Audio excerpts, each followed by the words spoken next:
전능왕 오셔서 주 이름 찬송케 하옵소서. 영광과 권능의 성부여 오셔서 우리를 다스려 주옵소서. 아멘.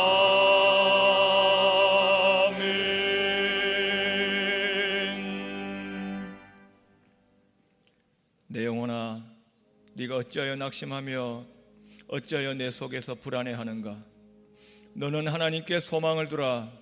나는 그가 나타나 도우심으로 말미암아 내 하나님을 여전히 찬송하리로다. 살아계신 하나님, 우리의 예배를 받으시기에 합당하신 하나님, 많은 사람들이 사람에게 실망해서 사람은 변하고 사람은 믿을 수 없다고 하면서도 변함없이 우리를 사랑하시는 예수님께로 오는 것을 거부하는 세상 가운데에서 저희들을 오늘도 이 예배의 자리로 이끄신 은혜에 감사드립니다. 살아계신 성령님께서 이 시간 이 자리에 운행하여 주옵시며 저희 심령을 어루만져 주셔서 영과 진리의 예배를 드리게 하옵소서. 사모하는 심령에게 만족을 주옵시고 줄인 영혼에게 좋은 것으로 채워 주옵소서. 감사하며 다시 오실 예수님의 이름으로 기도하옵나이다. 아멘.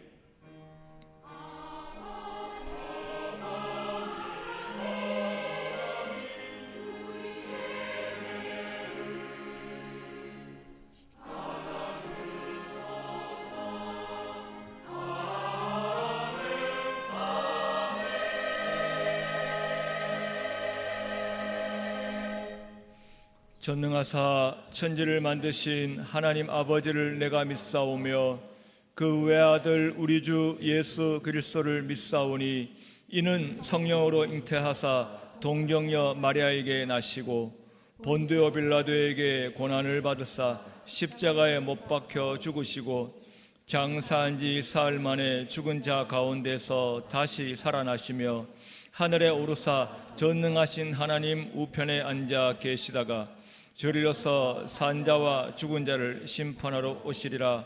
성령을 믿사오며 거룩한 공회와 성도가 서로 교통하는 것과 죄를 사하여 주시는 것과 몸이 다시 사는 것과 영원히 사는 것을 믿사옵나이다.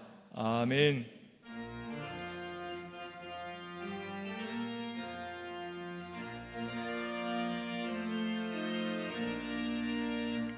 구세주를 아는 이들 찬송하고 찬송하세. 망과 뜻과 인다여 경배드리세. 진리 대신 우리 주는 영원토록 변함없네. 성도들아 주를 믿어 길이 섬기세.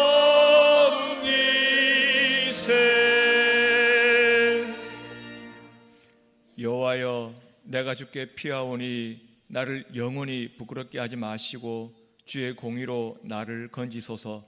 내게 귀를 기울여 속히 건지시고 내게 견고한 바위와 구원하는 산성이 되소서. 주는 나의 반석과 산성이시니 그러므로 주의 이름을 생각하셔서 나를 인도하시고 지도하소서. 그들이 나를 위하여 비밀이 친 그물에서 빼내소서. 주는 나의 산성이시니이다. 내가 나의 영을 주의 손에 부탁하나이다. 진리의 하나님 여호와여, 나를 속량하셨나이다. 아멘.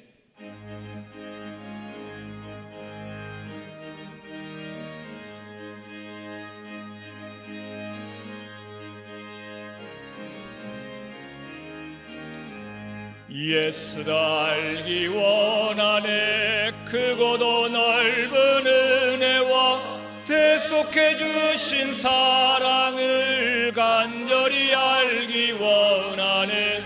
내 평생의 소원, 내 평생의 평생의 소원 대속해 주신 사랑을 간절히 알기 원하네. 성령이 스승되셔서 진리를 가르치시고 거룩한 뜻을 깨달아 예수를 알게 하소서.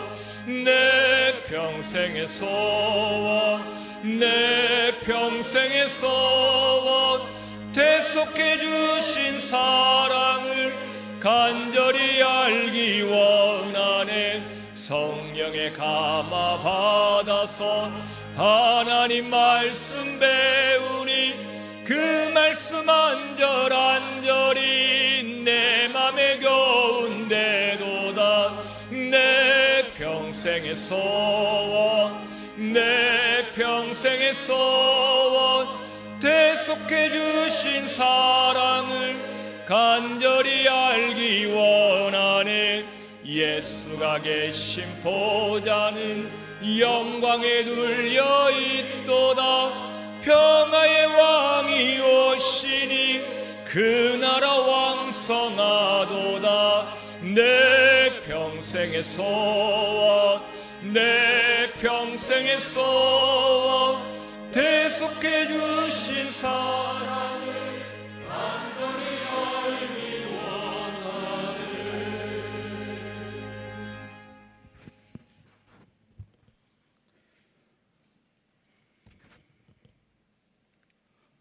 사랑과 은혜가 충만하신 하나님 아버지, 지나간 시간도 변함없는 사랑과 은혜로 우리를 지켜주시고 오늘 거룩한 예배의 자리로 부르심에 너무나 감사를 드립니다. 우리 성도들은 살아서 역사하시는 하나님을 만나기 위해 갈급하고 준비된 마음으로 성전에 나오게 하시고 신령과 진정으로 드리는 귀한 예배가 되게 하옵소서. 주님, 우리의 삶을 되돌아보면 하나님보다 세상 일에 더 마음을 쏟았으며 주님의 뜻을 구하기보다 자신의 생각과 욕심을 앞세운 순간들이 너무나 많았음을 고백합니다. 우리의 연약함을 불쌍히 여겨주시고 회개의 영을 부어주셔서 이후로는 우리의 마음과 생각을 하나님께 집중하게 하시고 더욱 하나님을 의지하며 하나님 뜻 안에서 거룩하고 복된 삶을 살아갈 수 있도록 우리 성도들을 지켜주시고 인도하여 주시옵소서. 하나님, 우리의 삶 속에 하나님의 것을 구별하지 못하고 살아갈 때가 참으로 많습니다.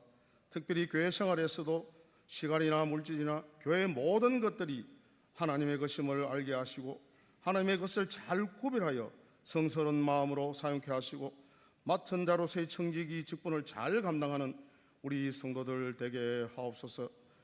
우리 교회를 사랑하시는 주님, 우리 교회가 시대 말에 교회로서의 사명을 잘 감당하는 교회 되게 하시고 하나님의 말씀이 살아서 역사하는 교회, 성령이 말하게 하심을 따른 귀한 교회 되게 하옵소서. 개척부터 지금까지 우리 교회를 담당하여 수고하시는 담임 목사님 안식월 중에 있습니다.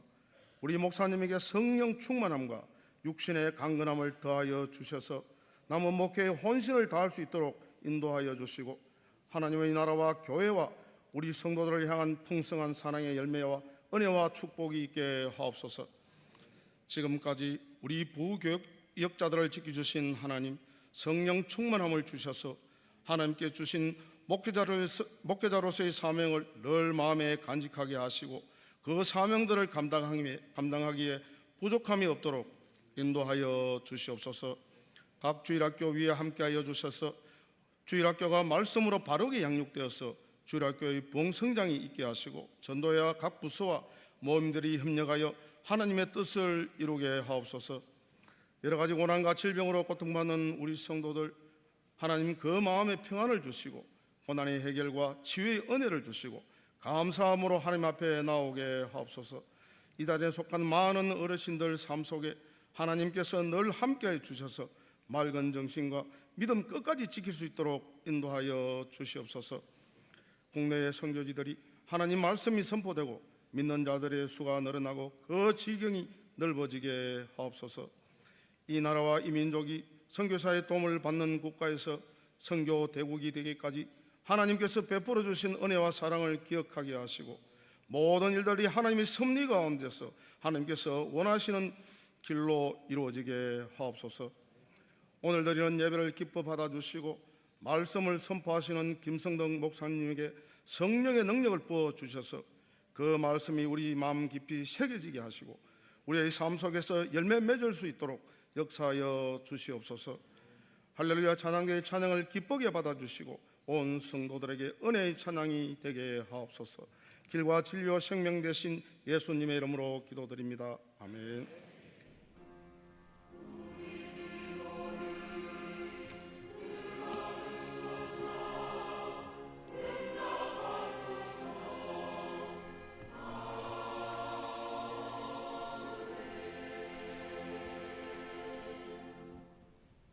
하나님의 말씀 구약성경 56페이지에 있는 창세기 37장 2절부터 5절까지의 말씀입니다. 주보 2면을 참고하시기 바랍니다. 창세기 37장 2절부터 5절까지 말씀 봉독하겠습니다. 야곱의 족보는 이러하니라. 요셉이 17세의 소년으로서 그의 형들과 함께 양을 칠 때에 그의 아버지의 아내들 빌하와 실바의 아들들과 더불어 함께 있었더니 그가 그들의 잘못을 아버지에게 말하더라. 요셉은 노년에 얻은 아들이므로 이스라엘이 여러 아들들보다 그를 더 사랑하므로 그를 위하여 채색 옷을 지었더니 그의 형들이 아버지가 형들보다 그를 더 사랑함을 보고 그를 미워하여 그에게 편안하게 말할 수 없었더라. 요셉이 꿈을 꾸고 자기 형들에게 말하매 그들이 그를 더욱 미워하였더라. 아멘. 준비하신 예물 드리겠습니다.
기도드리겠습니다.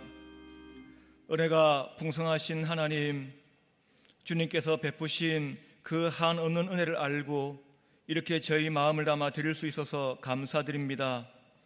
믿음으로 감사함으로 드리는 손길 위에 은혜를 주셔서 날마다 하늘에서 내려주시는 만나를 먹으며 여호와 이레 하나님을 찬양하게 하옵소서. 예물이 쓰여진 우리 교회에도 오병이어의 은혜를 허락하여 주옵소서. 드릴 수 있어 감사하며 다시 오실 예수님 이름으로 기도합나이다. 아멘. 광고 시간입니다. 주보 13면을 참고하시기 바랍니다. 오늘 오후 예배는 35기 전도폭발 훈련 수료 예배로 드립니다. 공휴일로 인해서 화요일 열릴 전도대와 금요일 권차례를 쉽니다. 결혼 예식이 있습니다. 42구역 이성훈 집사님, 신경자 권사님의 장녀 수혜양의 결혼 예식이 오는 6월 7일 토요일 오후 12시 30분에 경기도 성남시 판교 W스퀘어 컨벤션 8층 채플홀에서 거행됩니다. 혼주 측에서 준비한 대절버스가 오전 7시 30분에 국회의원 사무실 앞 대로변에서 출발합니다. 소청 광고입니다. 박태순 권사님께서 지난 5월 28일 수요일 소천하셨습니다. 유족들에게 위로가 있으시기를 바랍니다. 그의 광고와 사랑의 게시판은 주보를 참고하시고 안식월 중이신 목사님의 성령 충만과 건강을 위해서 계속해서 기도해 주시기를 바랍니다. 할렐루야 찬양대 찬양 드리겠습니다.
요셉이라는 인물에 대해서 4번에 걸쳐서 살펴보려고 합니다. 그 공통분모는 바로 요셉이 입은 옷입니다. 요셉의 일생은 크게 보면 옷을 바꿔 입는 순서로 4부분으로 나눌 수가 있습니다. 채색 옷, 노예 옷, 죄수복, 애굽 총리의 옷입니다. 오늘은 첫 번째로 채색 옷을 입은 요셉입니다. 오늘 말씀은 요셉의 10명의 형들이 요셉을 미워하다가, 그래서 죽이려고 하다가 결국 죽이지는 못하고 애굽의 노예로 팔고, 사랑하는 아들 요셉이 죽은 줄 아는 야곱은 그 소식을 듣고 몹시 비통해한다는 줄거리입니다. 등장인물들을 크게 3그룹으로 나눌 수가 있습니다. 요셉과 그의 형들과 그의 아버지 야곱입니다. 일이 이렇게까지 안 좋게 된 원인을 각각 그들의 관점에서 3가지로 살펴보려고 합니다. 첫 번째는 요셉입니다. 요셉의 공감 능력이 없는 미숙함과, 두 번째는 형들의 양심이 실종된 미움, 세 번째는 야곱의 라헬을 잊지 못하는 미련 때문입니다. 첫 번째로 요셉의 공감 능력이 없는 미숙함을 봅니다. 예수님은 우리 아픔을 동감하시는 분이라고 히브리서 기자가 기록했습니다. 히브리서 4장 15절, 우리에게 있는 대제사장은 우리의 연약함을 동정하지 못하실 리가 아니요 모든 일에 우리와 똑같이 시험을 받으신 이로되 죄는 없으시니라고 말씀합니다. 동정한다, 동감한다, 예전 성경에는 체휼한다라고 기록했습니다. 상대방의 입장에서 그 감정을 같이 느끼는 것입니다. 상대방의 아픔, 상대방의 상처를 내 아픔, 내 상처처럼 여기고 위로하는 것이지요. 성숙할수록 그렇게 됩니다. 그렇게 할 수가 있습니다. 성숙할수록 다른 사람의 입장에서 내가 이렇게 말하고 이렇게 행동하면 기분이 이럴 것이라고 생각해서 말과 행동을 조심하고 남을 배려하게 되는 것이지요. 그래서 성숙의 반대말로 미숙이란 단어를 써봤습니다. 다른 사람의 감정은 안중에도 없이 오직 자기 기분에 충실한 것을 뜻하는 것이죠. 오늘 본문 속에 요셉이 그러합니다. 마지막에 형들에 의해 죽을 뻔했고 죽을 고비를 넘겨 애굽의 노예로 팔려갔습니다. 어떻게 보면 그의 미숙함이 그 화를 자초한 것으로 봐도 무방한 것 같습니다.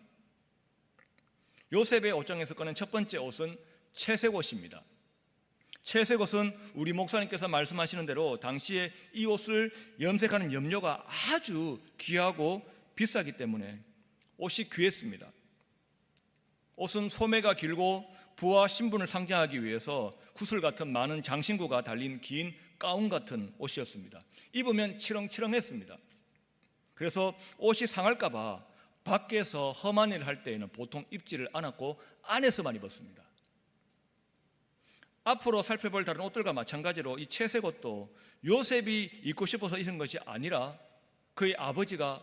이 옷은 그의 아버지가 입혀주었습니다. 3절, 요셉은 노년에 얻은 아들이므로 이스라엘의 아들들보다 그를 더 사랑함으로 그를 위하여 채색 옷을 지었더니 말씀합니다. 그의 아버지 이스라엘 즉 야곱이 그 귀하고 비싼 옷을 지어다가 요셉에게만 입혔습니다. 야곱에게는 12명의 아들이 있었고 요셉이 11번째입니다. 10명의 형들이 있었는데 그들은 어떤 옷을 입었습니까? 2절, 야곱의 족보는 이러하니라. 요셉이 17세의 소년으로서 그의 형들과 함께 양을 칠 때에, 형들은 직업이 양을 치는 목동이었습니다. 그래서 그들의 옷은 양을 치는 평범한 작업복이었지요. 요셉도 형들과 함께 양을 치는 자리에 있었지만 그 귀한 옷이 더러워질 걱정이 없었습니다. 그래서 채색 옷을 입고 형들과 함께 있을 수 있었습니다. 그 이유가 무엇입니까? 그가 하는 일은 직접 양을 먹이고 양에 젖을 짜는 그런 일이 아니라 2절에 그가 그들의 잘못을 아버지에게 말하더라. 아버지가 그렇게 하라고 시켰겠지요.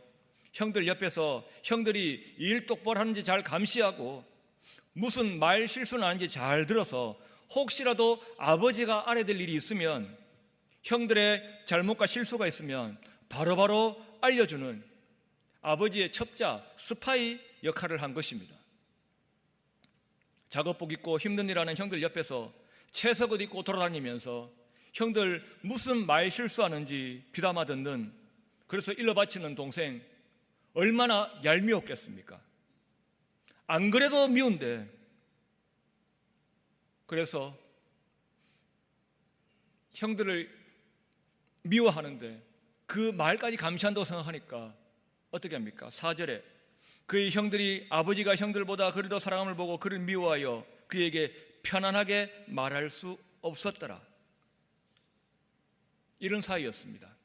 그런데 하나님의 계획은 그런 형들의 감정을 이용해서 요셉을 먼저 애굽에 보내야 하는 것이기 때문에 결정적으로 미운 털이 박히는 계기를 만듭니다. 6절, 요셉이 그들에게 이르되 청하건대 내가 꾼 꿈을 들으시오. 우리가 밭에서 곡식단을 묶더니 내 단은 일어서고 당신들의 단은 내 단을 둘러서서 절하더이다. 그의 형들이 그에게 이르되 네가 참으로 우리의 왕이 되겠느냐, 참으로 우리를 다스리게 하겠느냐 하고 그의 꿈과 그의 말로 말미암아 그를 더욱 미워하더니 말씀합니다. 내 꿈에 형들이 내게 절했습니다. 그렇게 말한 겁니다. 안 그래도 말 한마디 한마디가 마음에 안 드는데 이건 불난데 기름 끼얹는 것이지요. 그래서 형들이 그를 더욱 미워하게 되었습니다. 그러면 말을 좀 더 조심해야 되는데 이건 뭐 더 센 거를 터뜨립니다. 9절, 요셉이 다시 꿈을 꾸고 그의 형들에게 말하 이르되 내가 또 꿈을 꾼즉 해와 달과 열한 별이 내게 절하다이다 하니라. 그가 그의 꿈을 아버지와 형들에게 말하며 아버지가 그를 꾸짖고 그에게 이르되 네가 꾼 꿈이 무엇이냐, 나와 네 어머니와 네 형들이 참으로 가서 땅에 엎드려 네게 절하겠느냐. 그의 형들은 시기하되 그의 아버지는 그 말을 간직해 두었더라 말씀합니다. 대놓고 표현하는 야곱이 들어도 이거는 선을 넘는 것 같으니까 요셉을 꾸짖습니다. 형들이 이 일 때문에 쌓인 감정이 어떻게 폭발하는지를 보십시오. 당시에 양치는 사람들은 좋은 풀밭이 있다는 소식을 들으면 멀리 가서도 자기 양들을 먹이고 왔습니다. 헤브론에 있던 야곱이 자기 아들들에게 세겜에 가서 양을 먹이고 오라고 보냅니다. 야곱은 형들을 먼저 보낸 후에 그들이 딴짓 안 하고 잘 있는지 감시하라고 그의 동생 요셉을 그 뒤에 보냅니다. 13절, 이스라엘이 요셉에게 이르되 네 형들이 세겜에서 양을 치지 아니하느냐, 너를 그들에게로 보내리라. 요셉이 아버지에게 대답하되 내가 그리하겠나이다. 이스라엘이 그에게 이르되 가서 네 형들과 양떼가 다 잘 있는지를 보고 돌아와 내게 말하라 하고 그를 헤브론 골짜기에서 보내니 그가 세겜으로 가니라. 근데 요셉이 세겜으로 갔더니 이미 형들이 없습니다. 지나가는 사람에게 물으니 이미 도단으로 갔다고 합니다. 그래서 도단까지 또 갔더니 거기 형들과 양들이 있었습니다. 헤브론에서 세겜까지 약 80km, 세겜에서 도단까지 약 32km, 합이 112km의 거리입니다. 100km가 넘는 거리를 걸어야 한다면 여러분 어떤 옷을 입고 가시겠습니까? 소매가 치렁치렁하고 단이 발밑까지 내려와 땅에 끌리는 거추장스러운 채색옷이 아니라 걷기 편한 목동의 옷을 입고 갈 텐데 요셉은 그렇게 하지 않았습니다. 그 긴 거리를 이동하면서도 입은 옷은 여전히 채색옷이었습니다. 그래서 형들의 눈에 멀리서도 그 얄미운 동생만 사랑하는 아버지가 그에게 입혀준 옷이 눈에 확 띄는 것이지요.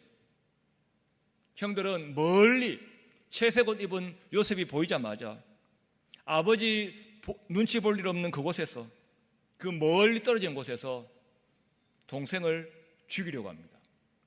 18절, 요셉이 그들에게 가까이 오기 전에 그들이 요셉을 멀리서 보고 죽이기를 꾀하여. 23절, 요셉이 형들에게 이르매 그 형들이 요셉의 옷, 그가 입은 채색 옷을 벗기고. 여기서 저는 또 요셉의 미성숙을 지적하고 싶습니다.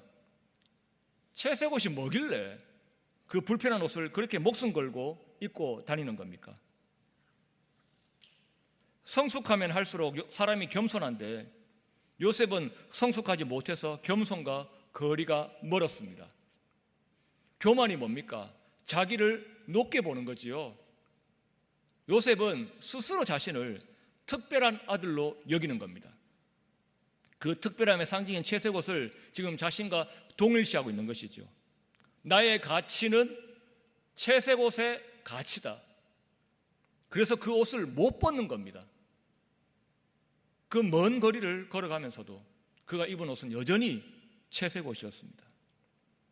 이 땅에서 잠깐 가지는 것으로 내가 무슨 대단한 존재가 된 것처럼 착각하면 안 됩니다. 미국의 직전 대통령인 조 바이든이 재임 기간에 정말 기가 막힌 악행을 저질렀습니다. 때는 작년 3월 31일 주일, 우리나라에서도 미국에서도 부활절로 지키는 날이었습니다. 하필 그날을 바이든은 미국의 트랜스젠더 가시화의 날이라고 선포했습니다. 트랜스젠더들이 자신들을 자랑스러워하며 드러내는 날 정도로 이해하시면 되겠습니다. 성별은 하나님께서 정하신 고유의 질서입니다. 그런데 트랜스젠더들은 어떤 사람들입니까? 하나님께서 정하신 그 질서를 자기 마음대로 바꿀 수 있다고 여기고 외과 수술이나 호르몬 주사로, 더 심각한 것은 그런 것들 없이 자기 결정만으로 나는 남자였지만 여자가 될 수 있고 나는 여자였지만 남자가 될 수 있다고 여기는 자들입니다. 하나님 주신 성별을, 그 질서를 무시하고 부정하고 자기 마음대로 하나님의 질서를 바꾼 사람들을 기념하는 그날을 하필 부활절로 정했다는 것은 그가 심각하게 신성모독을 한 것이지요. 교만해서 미국의 대통령이 무슨 우주 대통령이 된 것처럼 말입니다. 사랑하는 여러분, 하나님께서 주신 질서는 미국 대통령이나 대통령의 할아버지의 할아버지라 할지라도 자기 마음대로 깨는 것은 용서받을 수 없는 일입니다. 교만이 하늘을 찌르니 하나님의 질서를 무시하고 그렇게 신성모독하는 죄를 저지른 것이지요. 교만하면 죄 짓습니다. 혹시라도 나의 교만 때문에, 나의 성숙하지 못함 때문에 다른 사람을 상처 주는 말과 행동을 계속하고 있지는 않는지 우리는 오늘 요셉을 보면서 되돌아보아야 합니다. 제가 지난 주일에 간계, 즉 거짓말을 조심하자고 했습니다. 우리는 참말을 해야 됩니다. 그런데 거기에 머무르면 안 되고 우리의 기준은 거기서 더 높아야 됩니다. 에베소서 4장 25절, 그런즉 거짓을 버리고 각각 그 이웃과 더불어 참된 것을 말하라. 이는 우리가 서로 지체가 됨이라. 여기서 머무르면 안 되고 4장 15절까지 나아가야 됩니다.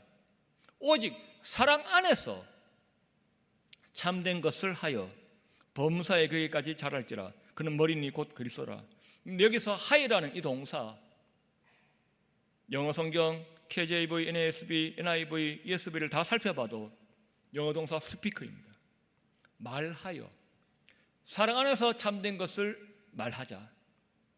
참된 것을 말할 때 전제가 있다. 사랑 안에서 해야 된다, 이 말입니다. 왜 그렇습니까? 사랑이 없는 참말은 사람을 죽일 수가 있습니다. 안 그래도 그게 상처라 가지고 얼마나 예민한 사람한테 참말이라는 잘 드는 칼로 실컷 베고 찌르고 나서는 그럽니다. 내가 거짓말했나?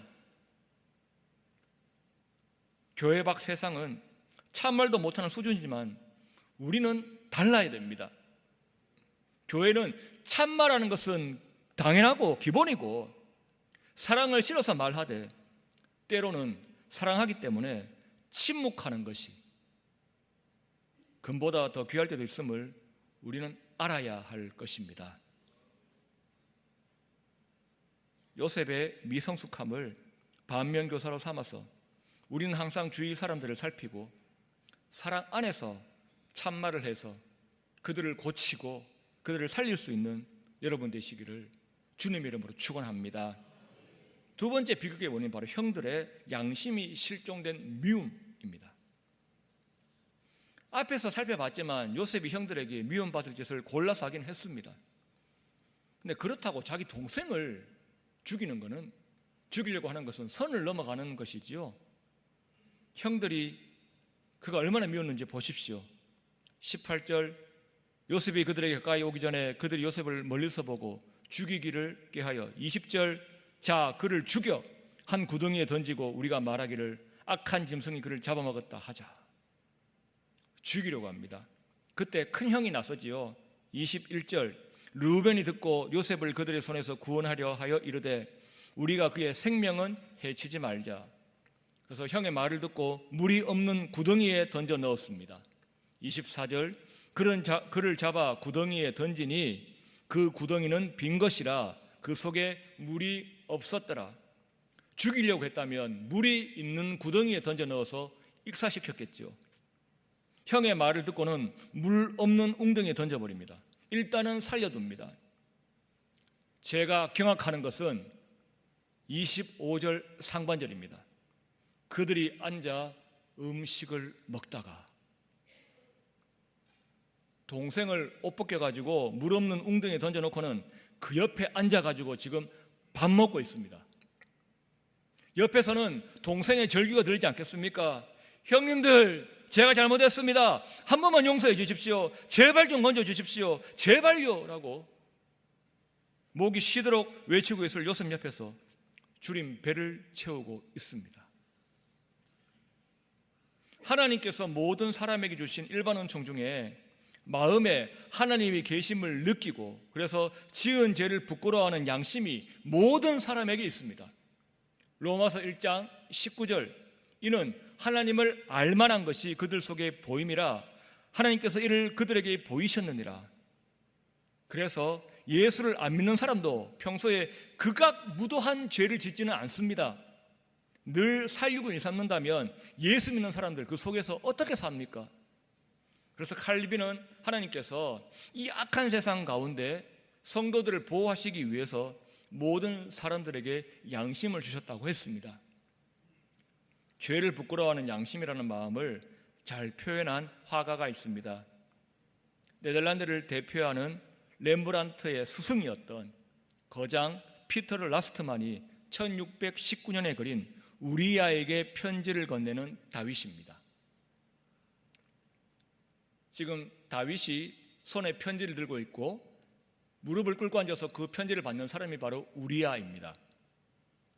저 편지의 내용이 무엇입니까? 바세바와 범죄한 후에 그 죄를 덮기 위해서 전쟁터에 나가 있는 군대 장관 요압에게 편지를 써보내는데 편지의 내용은 이 편지를 전달하는 우리아를 전선의 최전방에 내세워서 적들의 손에 죽게 하라는 내용이었습니다. 그 편지를 직접 우리아에게 건네면서 주목하십시오. 다윗의 눈을 보십시오. 일부러 다윗의 시선이 차마 우리아를 똑바로 응시하지 못하고 다른 곳을 바라보는 것으로 라스트만이 그 시선을 처리했습니다.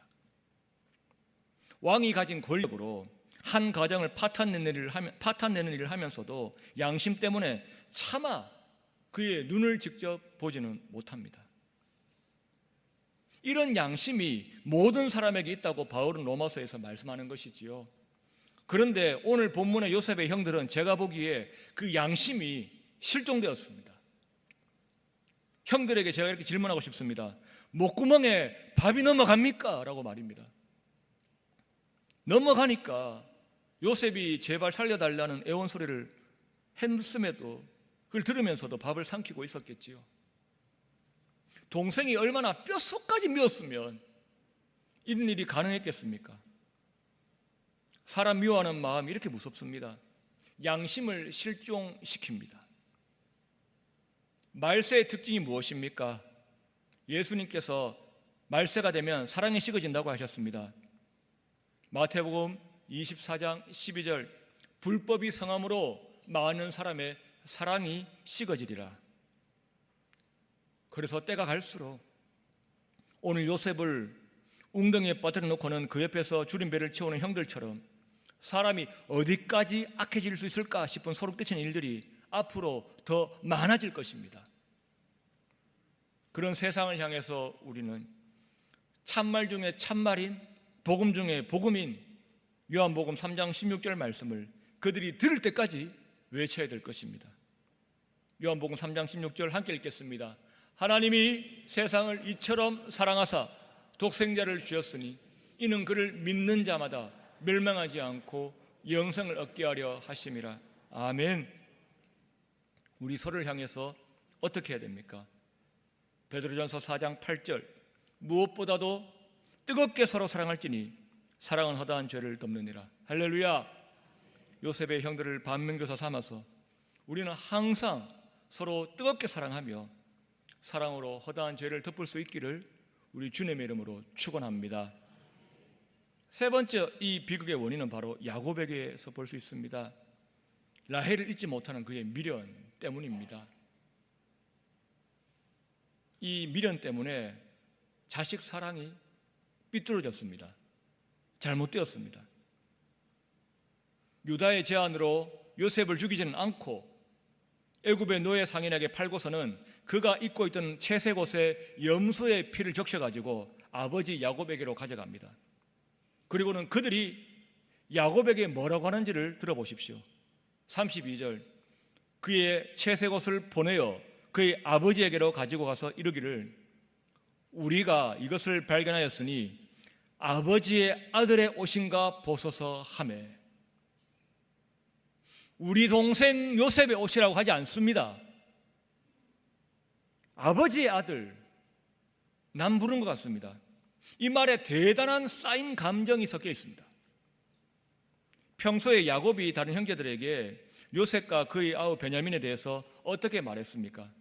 44장 27절, 주의 종 우리 아버지가 우리에게 이르되 너희도 알거니와 내 아내가 내게 두 아들을 낳았으나 하나는 내게서 나갔으므로 내가 말하기를 틀림없이 찢겨 죽었다 하고 내가 지금까지 그를 보지 못하거늘. 야곱에게 아들이 둘이 있습니까? 12이 있습니까? 당연히 12인데 왜 야곱은 내 아들이 둘이 있다고 공견하게 얘기하는 것입니까? 둘만 아들 대접을 한 것이지요. 왜 그렇습니까? 잘 아시다시피 야곱은 4명의 아내를 통해서 12명의 아들을 낳았습니다. 레아, 빌하, 실바, 라헬을 통해서. 레아는 라헬의 언니, 빌하는 라헬의 여종, 실바는 레아의 여종이었습니다. 이 여인들이 서로 아들 낳기 경쟁을 하면서 난 아들이 12이었고 그 중에 라헬이 난 아들은 요셉과 베냐민. 근데 라헬이 베냐민을 낳고는 죽었습니다. 라헬이 야곱의 마음을 빼앗았던 이유가 무엇입니까? 용모가 곱고 아리따웠기 때문이라고 했습니다. 요셉은 어떠했습니까? 빼어나고 아름답다고 합니다. 29장 17절, 라헬은 곱고 아리따우니 39장 6절, 요셉은 용모가 빼어나고 아름다웠더라. 우리 성경에는 곱다, 아리따다, 빼어나다, 아름답다 4개가 각각 다른 형용사입니다. 근데 히브리 성경에는 모두 한 단어입니다. 아름답다는 뜻의 야페가 반복되었습니다. 라헬 야페 야페, 요셉 야페 야페. 요셉이 라헬의 외모를 꼭 닮았단 말입니다. 꼭 같다는 말은 다시 말해서 요셉은 라헬의 분신이었다. 야곱에게서 그랬단 말이죠. 일찍 자신을 떠난 사랑하는 라헬에게 못다한 정을 라헬을 꼭 닮은 요셉에게 주는 겁니다.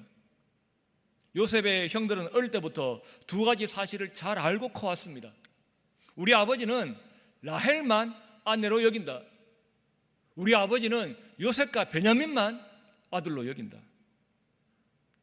다른 10명의 아들들은 한마디로 그저 양을 치는 일꾼 취급한 겁니다. 그런 대우를 받고 살았으니까 자기 동생 죽이려 하다가 다른 나라에 팔아먹고 와서는 죄책감 없이 비비 꼬아가지고 이렇게 말하는 겁니다. 우리가 이것을 발견하였으니 아버지의 아들의 옷인가 보소서.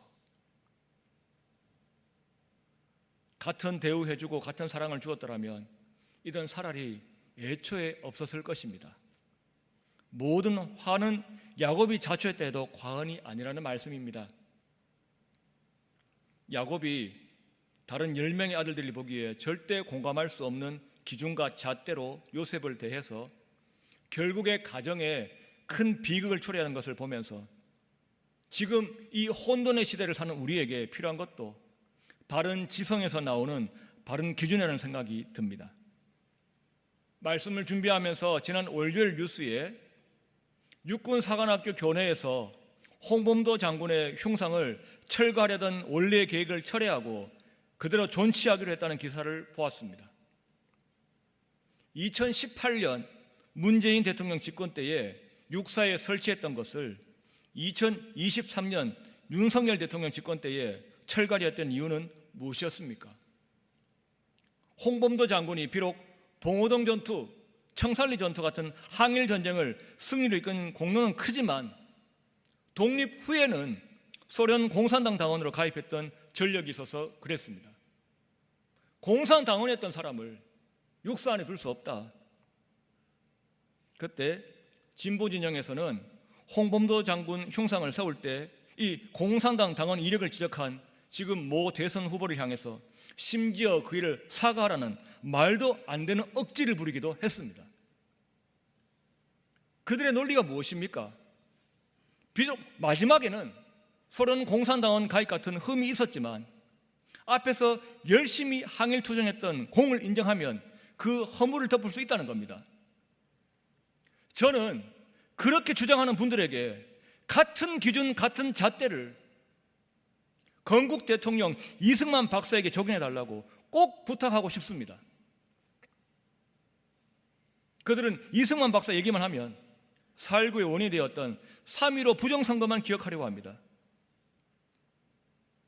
그렇게 마지막에 안 좋은 일이 있으면 이승만 박사가 한평생 독립운동하고 대한민국을 복음만 해서 자유민주주의 국가로 세우려고 했던 공로들은 다 묻혀야 됩니까? 왜 홍범도 장군은 봉오동 전투, 청산리 전투로 충사되려고 하면서 말입니다. 자유 대한민국을 건국한 대통령에게는 다른 기준, 다른 잣대를 갖다 댑니까? 올바른 집단지성이 있다면 그렇게 기준이 다르면 안 된다는 것이 저의 생각입니다.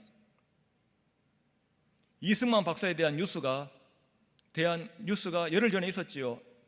모 대통령 후보가 5월 21일 수요일 서울 종로구 한국기독교회관에서 열린 사학법인 미션 네트워크와의 교육정책 협약식에서 이렇게 자기 소신을 발언했습니다. 공산 대륙의 끄트머리에서 자유의 대한민국을 세우게 된 것은 이승만 대통령과 기독교의 영향이 가장 크다고 생각한다. 바로 그 다음 날에 불교 조계종에서 공식적으로 이렇게 항의 성명을 냈습니다. 대한민국 건국 역사를 부정 왜곡하고 기독교 편향적인 발언을 한 대통령 후보에 대해 깊은 우려를 표한다. 여러분, 정말 건국 역사를 부정하고 왜곡한 종교 편향적인 잘못된 발언이 맞습니까? 아닙니다. 우리가 국사책에서 신라는 불교 문화 아래에서 삼국을 통일했고 통일신라는 불교 문화를 더욱 발전시켰다는 내용을 보면서 한국교회에서 일어나가지고 불교계의 종교 편향적인 사고에 대해서 깊은 우려를 표한다고 하는 사람이 단 한 명이라도 있습니까? 없습니다. 왜 그렇습니까?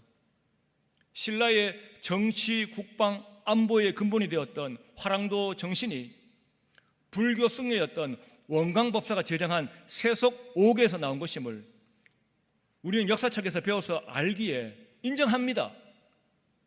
팩트이고 사실이기 때문입니다. 그렇다면 공산 대륙의 끄트머리에서 자유 대한민국을 세우게 된 것이 우리 그리스도인들의 노력과 무엇보다 하나님의 은혜라는 것은 거짓입니까? 이것을 거짓이라고 하는 사람들이야말로 알지도 못하고 간계를 부리는 것입니다. 사실이라는 것이 무슨 종교 편향입니까? 1948년 5월 31일 미 군정하에서 열린 대한민국 재헌국회에서 임시의장이었던 이승만 박사가 단상에 오르자마자 한 말이 무엇입니까? 우리의 자주독립이 사람의 힘만으로 된 것이 아닌 이상 종교는 다르더라도 하나님께 감사드리지 않을 수 없습니다. 종로갑구 이윤영 의원 나오셔서 하나님께 기도해 주시기 바랍니다. 이윤영 의원은 목사님이셨습니다. 재헌국회 속기록에 대한민국 역사 속에 그분의 기도문이 고스란히 담겨 있습니다. 우리에게 독립을 주신 하나님, 우주와 만물을 창조하시고 인간의 역사를 섭리하시는 하나님, 이 민족을 돌아보시고 이 땅에 복을 내리셔서 감사에 넘치는 오늘이 있게 하심을 진심으로 감사합니다. 우리에게 독립을 주신 하나님, 이제는 남북의 통일을 주시고 또한 민생의 복락과 아울러 세계 평화를 허락하여 주기를 원합니다. 우리 주 예수 그리스도의 이름으로 기도합니다. 아멘. 이 기도와 함께 대한민국의 역사가 시작되었습니다. 제가 드리는 말씀이 조계종에서 비판한 대로 대한민국의 건국 역사를 부정하고 왜곡하고 종교 편향적인 발언을 하는 것입니까? 인터넷에 재헌국회 이승만 박사 사회, 이윤영 의원 기도문 찾아보면 자막에 있던 내용들을 누구나 볼 수 있습니다. 왜 역사적 사실을 바탕으로 자기 신앙과 소신을 밝히는 후보를 보고 왜곡되었다고 하면서 입을 막으려고 합니까? 보수냐 진보냐를 구분하는 기준이 무엇입니까? 원안과 대안에 대한 입장이 다릅니다. 가장 좋다고 확신하는 원안, 그것을 대신하려 하는 대안 가운데 보수는 반드시 지켜야 하는 가장 좋은 원안이 이미 있다고 믿습니다. 진보는 원안이 문제가 많아서 더 좋은 대안으로 바꿔야 한다고 주장하지요. 사랑하는 여러분, 그리스도인이라면 누구나 반드시 지켜내야 할 원한이 있는 사람들입니다. 바벨론에게 무참하게 패망한 남유다의 현실을 보면서 예레미야가 기도한 내용이 무엇입니까? 예레미야 애가 5장 21절, 여호와여 우리를 주께로 돌이키소서. 그리하시면 우리가 주께로 돌아가겠사오니 우리의 날들을 다시 새롭게 하사 옛적 같게 하옵소서라고 기도했습니다. 이 말씀은 지켜야 될 것이 있다고 믿는 저와 여러분에게 정말 중요한 메시지입니다. 예레미야의 메시지는 이것입니다. 새롭게 되는 것은 바로 옛적 같게 되는 것이다. 어떻게 옛날로 돌아가는 것이 새롭게 되는 겁니까? 몹쓸 아닙니까? 아닙니다, 여러분. 예수 믿는 사람들에게, 복음 믿는 우리들에게는 이것이 말이 되고 이것이 진리입니다. 예레미야는 거시적으로 두 가지 소망을 담고 있다고 봅니다. 당장 좁게 미시적으로는 이스라엘 나라가 가장 부강했던 통일 다윗 왕국 시대를 그리워하는 것처럼 보입니다. 좀 더 넓게 멀리 보면 하나님이 만들어 놓으신 가장 완벽한 상태였던, 가장 완벽한 원안이었던 창세기 1장 2장에 아담이 범죄하기 전에 그 에덴 동산, 그때로 돌아가기를 간절히 소망하는 것으로 보입니다.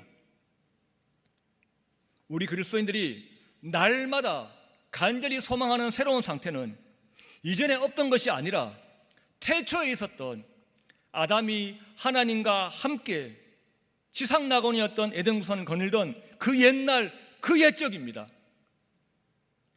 요한을 통해 말씀하시는 새하늘 새 땅, 에덴의 이미지 않습니까?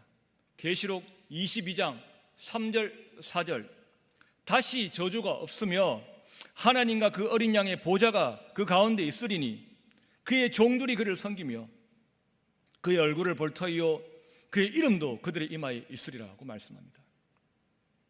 다시 하나님과 대면하는 그 에덴 동산으로 돌아가는 것, 이것이 새하늘 새 땅, 우리가 새로워지는 것입니다.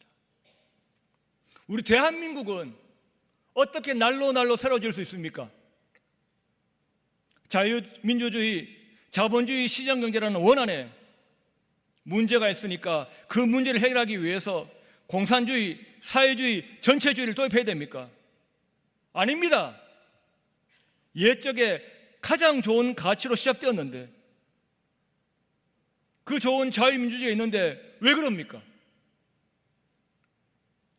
자유민주주의를 하라고 세워진 나라에 6.25 전쟁을 통하여 이 나라가 공산주의, 사회주의에 함락될 위기 상황에 백선엽 장군이 다부동 전투에서 부하들에게 후퇴하려면 먼저 나를 쏘고 가라고 하면서 낙동강 전선을 사수할 때 전국에서 부산에 피난 온 250여 명의 목사님 장로님들께서는 금식하며 부산 초량교회 마룻바닥에 무릎 꿇고 눈물로 기도하면서 이 나라를 지켜달라고 간구했고, 그래서 지켜낸 것이 자랑스러운 우리 자유 대한민국인 줄 믿으시기를 바랍니다. 하나님께서는 너무 늦지 않게 맥어더 장군을 보내셔가지고 유엔 연합군을 보내셔가지고 소련과 중국과 북한으로 이어지는 그야말로 공산 대륙의 끄트머리에 있던 우리나라가 공산화되는 것을 막아주셨습니다. 우리는 하나님께서 처음에 우리를 독립시키며 우리를 자유민주주의 국가로 시작하게 하시는 것을 감사해서 그 자유를 더욱 지키며 그 자유를 잘 써야 될 줄로 믿습니다. 잘 쓰라고 자유를 선물로 주셨지요. 마음껏 예배하고 마음껏 전도하고 마음껏 선교하라고 하나님께서 특별히 사랑하셔서 우리나라가 여기까지 온 줄로 믿으시기를 바랍니다.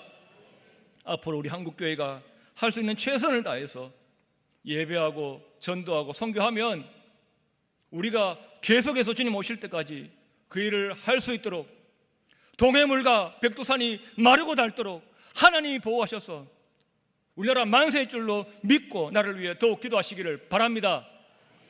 앞에서 말씀드렸던 바이든 같은 신성모독하는 교만한 사람이 아니라 겸손하게 하나님께서 우리나라를 사랑하셔서 자유 대한민국이 역사가 시작된 것을 믿는 지도자가 세워지기를 간절히 축원합니다. 다시 본문으로 돌아오겠습니다.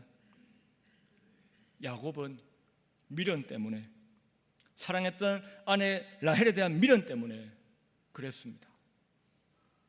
라헬의 소생인 둘만 아들로 여기고 사랑했고 나머지는 아버지에게서 진정한 사랑을, 위로를 받지 못했습니다. 형들이 저지른 폐륜이 물론 원인입니다만 야곱의 바르지 못한 기준과 잣대가 비극의 씨앗이 되었습니다. 우리는 야곱 같은 삐뚤어진 사랑이 아니라 우리 모두를 뜨겁게 사랑해 주시는 주님의 사랑을 알고 내 선입견과 편견에서 비롯된 삐뚤어진 말과 행동이 다른 사람들, 특히 내 가까이 있는 내 가족들, 내 자녀들이 나 때문에, 내 말 때문에 나 몰래 가슴앓이 하고 있느냐 아닌지 돌아보아야 할 것입니다. 주님 앞에서 주님이 내려놓으라는 것들은 다 내려놓고 주님의 마음으로, 주님의 사랑으로 사랑할 수 있는 저와 여러분 되시기를 우리 주님 이름으로 축원합니다. 말씀했습니다. 비극의 원인은 요셉의 미성숙함과 형들의 미움과 야곱의 미련이었습니다. 그런데 이 세 가지를 정리하면서 세 가지 모두의 반대말은 똑같았습니다. 요셉의 미숙함과 반대되는 우리 모든 문제에 대해 동정하시고 공감해 주시는 예수님이 계속 생각났습니다. 그런 예수님이 계셔서 너무 감사했습니다. 형들의 미움과 반대되는 가장 고귀한 사랑, 십자가에서 자기 몸과 피를 주시며 우리 사랑하신 예수님이 계셔서 너무 감사했습니다. 야곱의 라헬을 내려놓지 못한 미련과 반대되는 분도 하나님의 아들이라는 신분을 완전히 다 내려놓고 십자가로 올라가신 예수님이셨습니다. 저와 여러분은 오늘 말씀을 통해서 인간의 연약함을 보면서 자기 가족에게도 제대로 된 사랑을 주지 못하는 인간의 연약함을 보면서 그 크신 사랑으로 우리처럼 되셨고 우리 슬픔, 아픔을 다 동감하시며 끝까지 우리를 뜨겁게 사랑하시는 예수님께 감사하며 더욱 예수님 닮기 위해서 힘쓰고 애쓰는 우리 모두가 될 수 있기를 우리 주님 이름으로 축원합니다. 살아계신 하나님, 은혜가 풍성하신 하나님, 요셉의 부족함을 볼수록, 형제들의 악함을 볼수록, 야곱의 연약함을 볼수록 우리 아픔에 동감하시며 우리를 뜨겁게 사랑해 주시는 예수님이 우리와 함께 계심이 너무 감사드립니다. 원하옵기는 저희 모두 그런 예수님의 선하신 마음과 생각을 닮은 주님의 형상답게 살아서 주님을 기쁘시게 드릴 수 있는 은혜를 허락하여 주옵소서. 하나님, 이 나라를 사랑하여 주셔서 주님 다시 오실 때까지 한국교회가 계속해서 마음껏 예배하고 전도하고 선교하도록 이 땅에 자비와 긍휼을 베풀어 주옵소서. 감사하며 다시 오실 예수님 이름으로 기도합나이다. 아멘.